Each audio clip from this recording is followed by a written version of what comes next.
ताज्या अपडेट्ससाठी speed news live 24 चॅनेलला सबस्क्राईब करा आणि बेल आयकॉनवर प्रेस करा.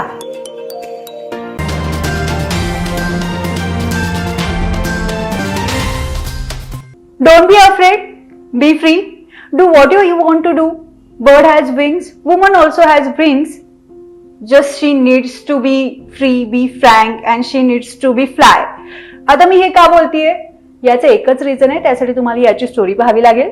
नमस्कार, स्पीड न्यूज मध्ये मी कल्याणी आयडियल पर्सनॅलिटी या शो मध्ये मी आपल्या सगळ्यांचं मनापासून स्वागत करते. आज आपल्या सोबत youngest woman entrepreneur Shalmali Jadhav आहे. पहिला आपण आपल्या स्टुडिओ मध्ये तिचं स्वागत करूया. शाल्मली, तुझं स्वागत आहे. Thank you so much. आता हिच्याबद्दल सांगायचं झालं तर ही यंगेस्ट वुमन एंटरप्रेनर आहे. खूप काही तिच्याबद्दल सांगायचं आहे, पण ती सध्या जे काम करते ते खूप चांगलं काम करते. डिप्रेशन किंवा नैराश्य ज्यांना आलंय अशा लोकांना ती हेल्प करते. तिचे वेगवेगळे हब सुद्धा आहेत. ज्या त्या कॉलेजमध्ये जाऊन, ज्या त्या स्कूलमध्ये जाऊन ती काउन्सिलिंग करते या गोष्टीसाठी. आणि आता डिप्रेशन ही सध्याचा विषय, तर सगळ्यांना माहिती आहे की डिप्रेशन किती मोठा विषय आहे. यावर्षीचा तर सगळ्यात मोठा विषय आहे आणि याच्यावर बोलणं गरजेचं आहे. डिप्रेशन म्हणजे काय हे आपण सगळ्यांना तर माहीतच आहे आणि डिप्रेशन सोबत आपण फॅमिलियर सुद्धा आहोत. स्ट्रेस लेवल जर आपला वाढला तर वेगवेगळे म्हणजे प्रकार आपल्या देशामध्ये घडत आहेत, जसं की सुसाईड केसेस आहेत किंवा या व्यतिरिक्त म्हणजे बरेचसे डिसीज सुद्धा याच्यामुळे होत आहेत. सध्या आपण तिच्याबद्दल जाणून घेऊया की तिची ओव्हरऑल जर्नी नेमकी काय आहे, मग आपण डिप्रेशनकडे वळूया. Shalmali, tell me about yourself. First of all thank you for calling me here. आणि तर हाय एव्हरीवन, माझं नाव आहे शाल्मली जाधव आणि आय एम 22 इयर्स ओल्ड. मी इंजिनिअरिंग स्टुडंट आहे, पण पॅशन इज मेंटल हेल्थ. तर मी हे काम स्टार्ट केलं 1-2 वर्षांपूर्वी. मी एक ऑर्गनायझेशन स्टार्ट केलं, एम्पॅथी फॉर यू, जे काम करते मेंटल हेल्थ अवेअरनेस स्प्रेड करण्यासाठी, मेंटल हेल्थ अवेअरनेस आणि सुसाईड प्रिव्हेन्शन. तर बेसिकली आम्ही 3 गोष्टींमध्ये काम करतोय. तर first is peer support group. जेव्हा आपण मेंटल हेल्थ बद्दल बोलतो तेव्हा लिस्निंग इज व्हेरी इम्पॉर्टंट. जो कोणी मेंटल हेल्थ इलनेस किंवा मेंटल हेल्थ कुठलाही इलनेस असू दे ज्याच्यामधून तो जात असतो, तर त्याच्यासाठी लिस्निंग म्हणजे कोणाशी तरी बोलणं आणि आपण ते ऐकून घेणं हे फार इम्पॉर्टंट असतं. तर वी ॲज अ टीम आम्ही ते काम करतोय की ज्याला कोणाला बोलायचं आहे, कोणाला काही असू देत, ते कशाबद्दलही असू देत, ज्यांना बोलायचं आहे त्यांना आम्ही सपोर्ट देतो. तर दुसरं आम्ही जे करतो दॅट इज पिअर ॲडव्होकसी. म्हणजे असं लक्षात येतं बाहेर की मेंटल हेल्थ अवेअरनेस खूप कमी आहे लोकांमध्ये. तर what we are doing is आम्ही स्कूल्समध्ये जातो, कॉलेजेसमध्ये जातो आणि मेंटल हेल्थ अवेअरनेसबद्दल लेक्चर्स घेतो, थोडे ॲक्टिव्हिटीज घेतो, जेणेकरून लहान मुलं जे असतात त्यांना कळेल की नेमकं मेंटल हेल्थ काय आहे. आणि तिसरी गोष्ट म्हणजे ऑनलाईन थेरपी सेशन्स. तर आम्ही ऑनबोर्ड केले ते थोडे सायकोलॉजिस्ट जे थेरपी सेशन्स प्रोव्हाइड करतात. तर बेसिकली एम्पॅथी फॉर यू हे असं काम करतं. आणि दुसरं माझं ऑर्गनायझेशन आहे ज्याचं नाव आहे यू लीड. तर यू लीड हे everything is related to leadership and entrepreneurship. तर ज्यांना एक नवीन आयडिया असते, ज्यांना स्वतःचं स्टार्टअप स्टार्ट करायचं आहे किंवा स्टार्टअप स्टार्ट केलं पण पुढं काय स्टेप्स आहेत हे कळत नाहीये, तर त्या लोकांसाठी we are building a foundation. असे भरपूर स्टुडंट्स येतात की हा माझ्याकडे ही आयडिया आहे पण पुढे कसं जायचं हे कळत नाहीये. इव्हन मी जेव्हा हे स्टार्ट केलं तेव्हा पण माझ्याकडे आयडिया होती पण पुढे कसं जायचं हे कळत नव्हतं. त्यामुळे असं कळतं की इंडियामध्ये हे फार म्हणजे there is a gap between mentors and wannabe entrepreneurs. तर we are trying to bridge that gap आणि त्याच्यासाठी आम्ही एक बेस आणि एक फाउंडेशन तयार करतो जेणेकरून हे लोक पुढे जाऊन त्यांचं स्टार्टअप जे आहे ते व्यवस्थित चालवू शकतील. That is all about. Okay Shalmali, तू यंगेस्ट वुमन एंटरप्रेनर आहेस आणि तुझी ही जी सुरुवात आहे ती केव्हापासून झाली? कारण की एवढ्या कमी एजमध्ये या सगळ्या गोष्टी करणं इम्पॉसिबल आहे. आणि ऍक्च्युली तू एज्युकेशन कम्प्लीट आता सध्या केलंयस आणि 2020ची पासआउट मुलगी आहेस तू. सो ह्या सगळ्या गोष्टीची सुरुवात तू कुठून केलीस? म्हणजे नेमकं काय झालं? असा एक कुठला हादसा झाला तुझ्या लाईफमध्ये त्यामुळे तू आता वुमन एंटरप्रेनर झालीस किंवा मेंटल हेल्थ बद्दल तू आता लोकांना सांगतेस? काय नेमकं काय झालं होतं?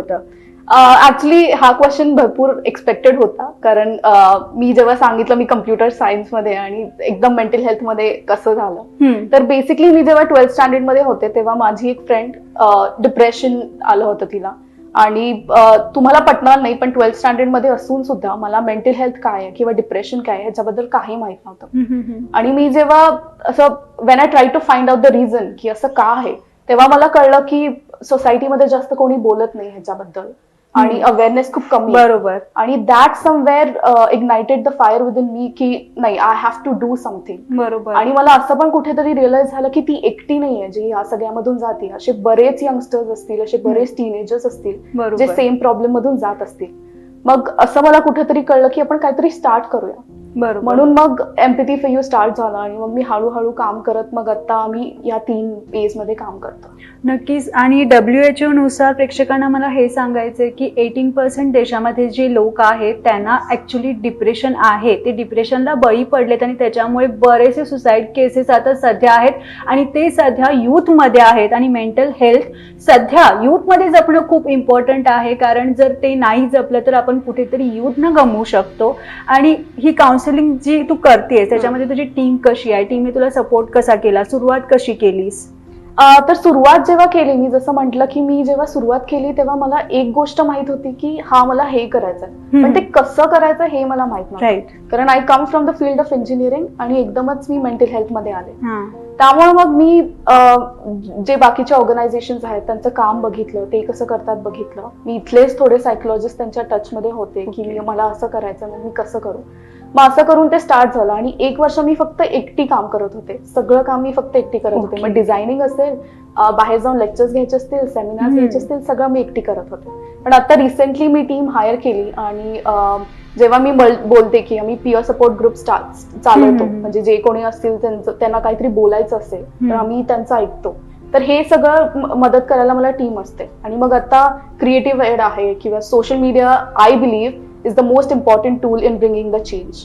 त्यामुळे आमचा जो मेजर प्रेझेन्स आहे हा सोशल मीडियावरती आहे. तुझी एक गोष्ट मला चांगली वाटली की तू स्टार्टिंगला म्हटलीस की लिसनिंग खूप इम्पॉर्टंट असतं आणि लिसनिंग करणारी लोक पण खूप इम्पॉर्टंट असतात. आणि सपोज तू काउन्सिलिंग कोणाला करतेस, अदरवाईज गेस्ट लेक्चर जायला तू कुठेतरी गेली, म्हणजे गेस्ट लेक्चर द्यायला कुठेतरी गेलीस, तर तेव्हा त्या लोकांनी तू जे बोलतेस ते ऐकणं खूप इम्पॉर्टंट असतं.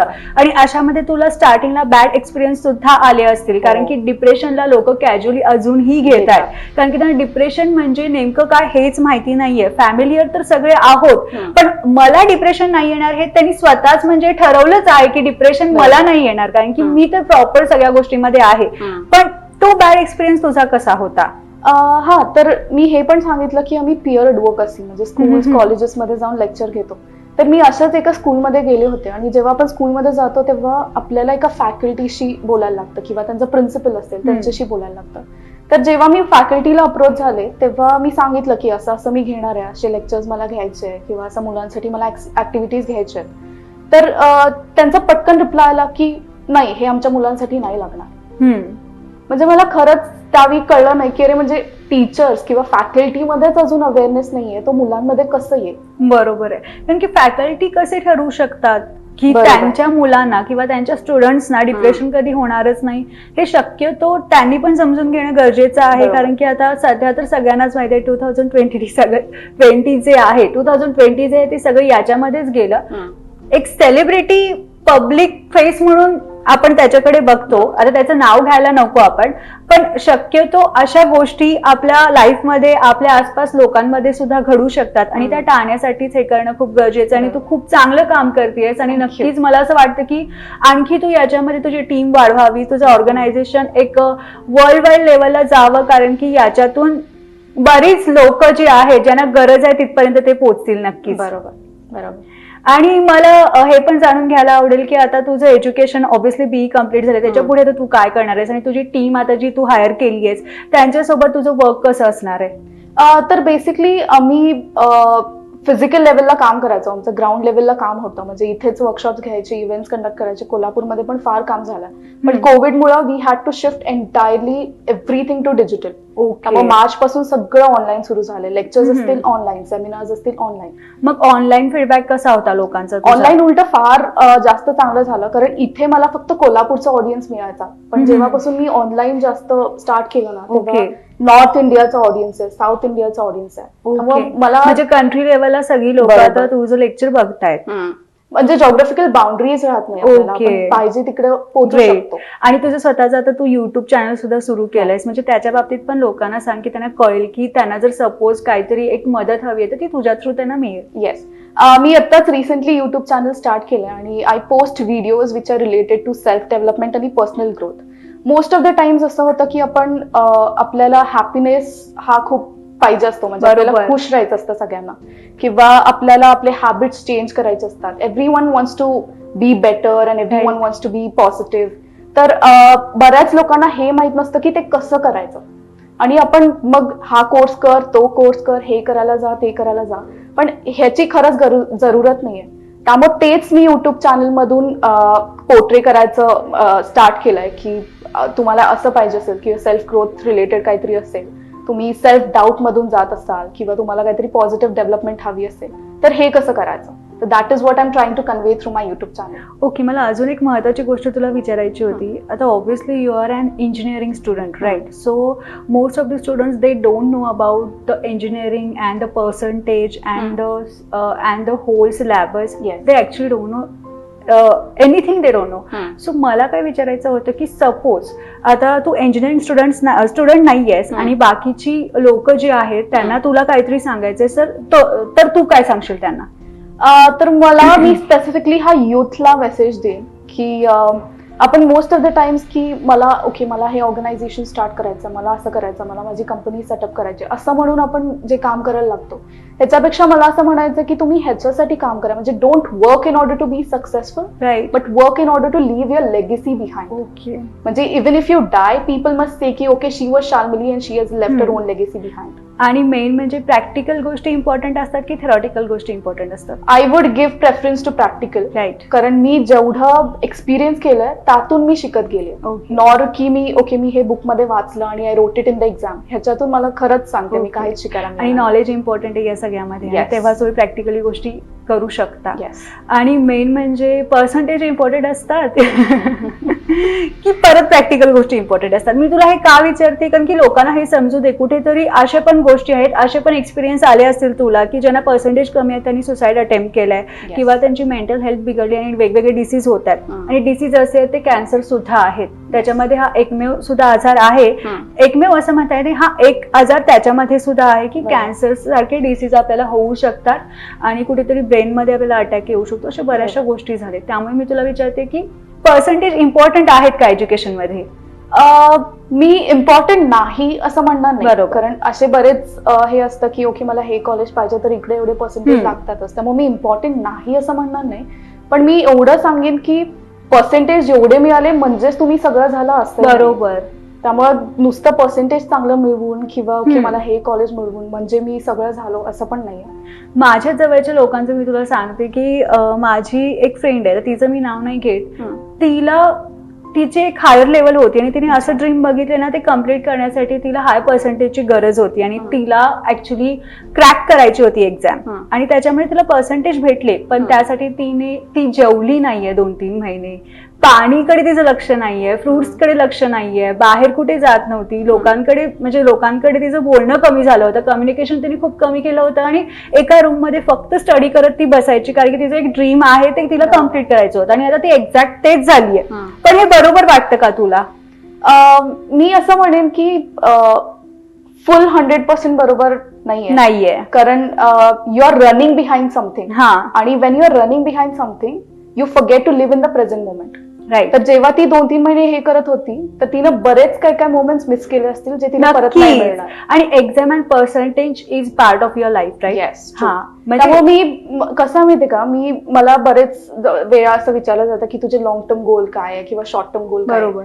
पण मी सगळ्यांना एक सांगते की नाही, माझे असे कुठलेच गोल्स नाही आहेत. माझा फक्त एक गोल आहे की जे काही मी दिवसभरात करते, I have to be excellent at it. I have to give my 100% all. बरोबर. मग ते काही असू दे, स्टडिंग असू दे, काम करणं असू दे किंवा just spending time with my family, but I have to be excellent. आणि कुठेतरी एक रिलीफ भेटायला पाहिजे. असं नको की आपण एक मिळवण्यासाठी एक गमवतोय, असं नको व्हायला. म्हणजे फॅमिली टाइम सुद्धा इम्पॉर्टंट आहे. प्लस तुम्ही एक्झामचे साठी तयारी पण करा, स्टडी पण करा, पण कुठेतरी तुम्ही स्वतःला गमवू नका. त्यामुळे तुम्हाला अलोननेस येईल किंवा अशा बऱ्याचशा गोष्टी होऊ शकतात.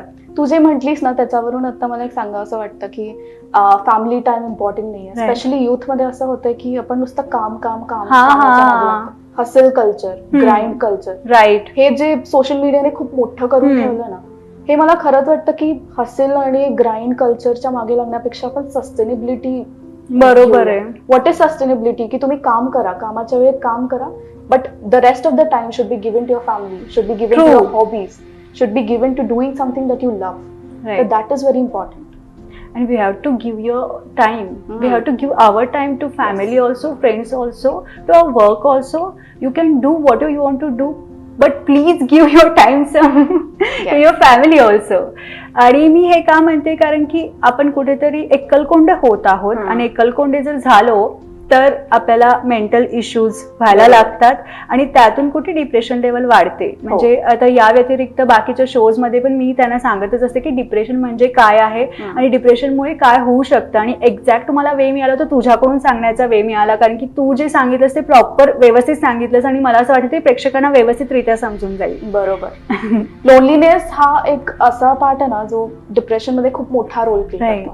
म्हणजे loneliness obviously leads to depression, किंवा नॉट ओनली डिप्रेशन, दुसरा कुठलाही मेंटल मग स्ट्रेस असू दे किंवा एन्झायटी इश्यूज असू दे. आणि मेन म्हणजे युथ मध्ये हा डिप्रेशनचा लेवल आहे तो वाढत जातोय आणि कुठेतरी आपण युथ गमवायला नको म्हणून ही गोष्ट बोलणं गरजेचं आहे. त्यामुळे डिप्रेशन बद्दल काउन्सिलिंग करणं पण गरजेचं आहे आणि कन्सर्न जर तुम्ही कराल म्हणजे कुणाला तरी तर ते वाईट सुद्धा नाहीये, कारण की आता सगळीकडे असं बघितलं जातं डिप्रेशन म्हणजे हा खुळा झालाय किंवा सायको झाला, याला डॉक्टरची गरज आहे. पण त्याला ऍक्च्युली डॉक्टरची गरज आहे तर तुम्ही दाखवा, तुम्ही पाठीमागे बॅकआउट नका हो, कारण की तिथे जर तुमचा मुलगा किंवा तुमची मुलगी सुधारत असेल तर व्हाय नॉट ना. बरोबर. तू जे हे बोललीस ना ते त्याला स्टिग्मा म्हणतात किंवा टॅबू म्हणतात, की म्हणजे लोकांना माहिती की बाबा आपल्याला आता गरज आहे, आपल्याला जाऊन सायकोलॉजिस्टला भेटायला पाहिजे, आपल्याला जाऊन थेरपी घ्यायला पाहिजे किंवा ट्रीटमेंट घ्यायला पाहिजे. पण हे जे तू म्हटलीस ना की लोक पुढे जात नाही जात आहेत ऍक्च्युली, ते दॅट इज द स्टिग्मा, की ते लोक स्वतःहून बाहेर येत नाहीयेत का, कारण सोसायटीमध्ये एवढे निगेटिव्ह स्टिरियोटाइप्स आहेत ना मेंटल हेल्थ रिलेटेड. बरोबर. की अरे हा सायकोलॉजिस्ट कडे जातो म्हणजे ह्याला काहीतरी झालाय, हा वेडा झालाय, किंवा काय म्हणतात की ह्याचे इमोशन्स फिलिंग्स ह्याला हे स्वतः कंट्रोल करतात नाही. तर ह्या ज्या निगेटिव्ह स्टिरियोटाइप्स आहेत ना, असे बरेच जण आहेत जे स्वतःपुरतं ठेवतात, ते सांगत नाहीत, not even to the family. Right. आणि कुठेतरी त्यांची कॉन्फिडन्स लेवल जी आहे ती कमी कमी होत जाते आणि त्यामुळेच असे प्रकार घडतात. आणि त्यांचा कॉन्फिडन्स वाढण्यासाठी they need to speak up first. आणि फॅमिलीच एक इम्पॉर्टंट गोष्ट आहे. आपण जी पर्सनल गोष्ट जी आपल्या फॅमिलीशी सुद्धा बोलू शकतो किंवा बेस्ट फ्रेंड असू दे त्याच्याशी सुद्धा बोलू शकतो, पण बोलणं खूप इम्पॉर्टंट आहे आणि बोलण्यातून बऱ्याचशा गोष्टी घडतात. जर आपण एक्सप्रेसच नाही करू शकलो तर काहीच नाही होणार. आणि त्यातून एक युथ मध्ये तू प्रेझेंट करतेस ही गोष्ट म्हणजे शाल्मली जाधव बरोबरच आहे, हो ना. कारण की युथला जर अटॅच करायचं असेल तर अशा गोष्टी करणं खूप गरजेचं आहे असं मला वाटतं. आता ह्या सगळ्या गोष्टी तर झाल्या, आता मला तुझ्याबद्दल सांग की तुझे फ्युचर गोल्स काय आहेत आता. तर बेसिकली मी युलीड ह्याच्यासाठी सुरू केलंय की कुठेतरी मी जाऊन जे ऑन्टरप्रेनर लोक असतात त्यांना भेटू शकते, त्यांच्याशी बोलू शकते आणि त्यांना मेंटॉर करू शकते. तर माझं पण एक असंच गोल आहे की मला पुढे जाऊन मास्टर्स करायचं आहे आणि that is somewhere related to management किंवा somewhere related to international business. तरी म्हणजे दो आय से की I come from the field of computer science, तरी पण I am more inclined towards management. त्यामुळे I want to help the students out there ज्यांना स्वतःचं काहीतरी सुरू करायचं आहे किंवा स्वतःचं स्टार्टअप बिल्ड करायचं. ओके, म्हणजे तू इनडिरेक्टली त्यांना अर्निंगसाठी सुद्धा हेल्प करशील इन फ्युचरमध्ये. आता शाल्मली जाधव वुमन एंटरप्रेन्योर तर समजली, मेंटॉर तर समजली, आता या सगळ्या गोष्टी शाल्मली जाधव बद्दल मला समजल्या, पण त्या व्यतिरिक्त शाल्मली जाधव काय आहे. शाल्मली जाधव ही खूप व्हॉट आय वुड से खूप हंग्री आहे. म्हणजे तिला हे पण करायचं असतं, तिला हे पण करायचं असतं आणि तिला हे पण करायचं असतं. तर ते तुम्हाला कळलंच असेल. म्हणजे मी कम्प्युटर सायन्स, मी मेंटल हेल्थचं पण करते, मी ऑन्टरप्रेन्योरशिपचं पण करते, ते जोडून माझं युट्यूब चॅनल पण आहे. आणि माझ्या अचीव्हमेंट्स बद्दल बोलायचं झालं तर मागच्या डिसेंबर पासून या डिसेंबर पर्यंतचं मी सांगते. तर पहिली गोष्ट म्हणजे मी एक पिटिशन स्टार्ट केलं गव्हर्नमेंटला की तुम्ही मेंटल हेल्थ एज्युकेशन हे स्कूल्स आणि कॉलेजेसमध्ये इन्क्लूड करायला पाहिजे. आपण आताच त्याच्याबद्दल बोललो की मला काय काय रिॲक्शन आले जेव्हा मी स्कूल्समध्ये जाते. आणि आपल्याला लहानपणीपासूनच शिकवलं जातं की you have to brush your teeth, तुम्ही रोज आंघोळ करायला पाहिजे का, तर you have to maintain your physical hygiene. But आपल्याला फिलिंग्स काय आहेत, इमोशन्स काय आहेत हे कधीच शिकवलं जात नाही, which is also very important. म्हणजे you have to give equal importance to your physical health as well as to your mental health.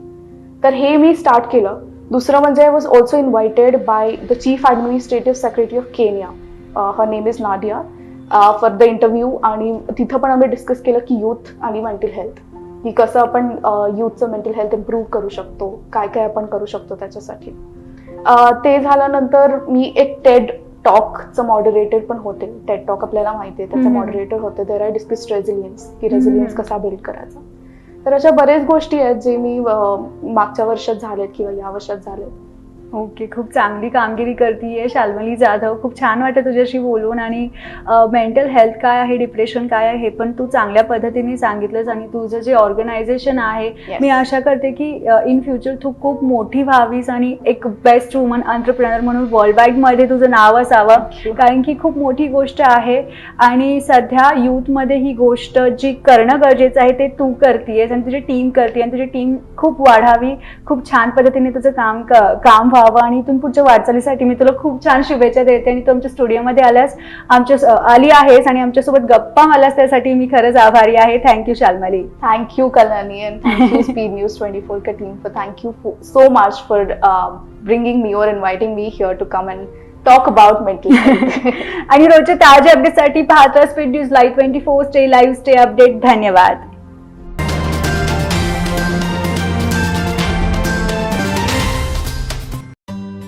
इथं ज्ञान हे केवळ वर्गापर्यंतच मर्यादित नाही. जिथं नवीन उत्तरे शोधणं ही आविष्कारांची परंपरा आहे.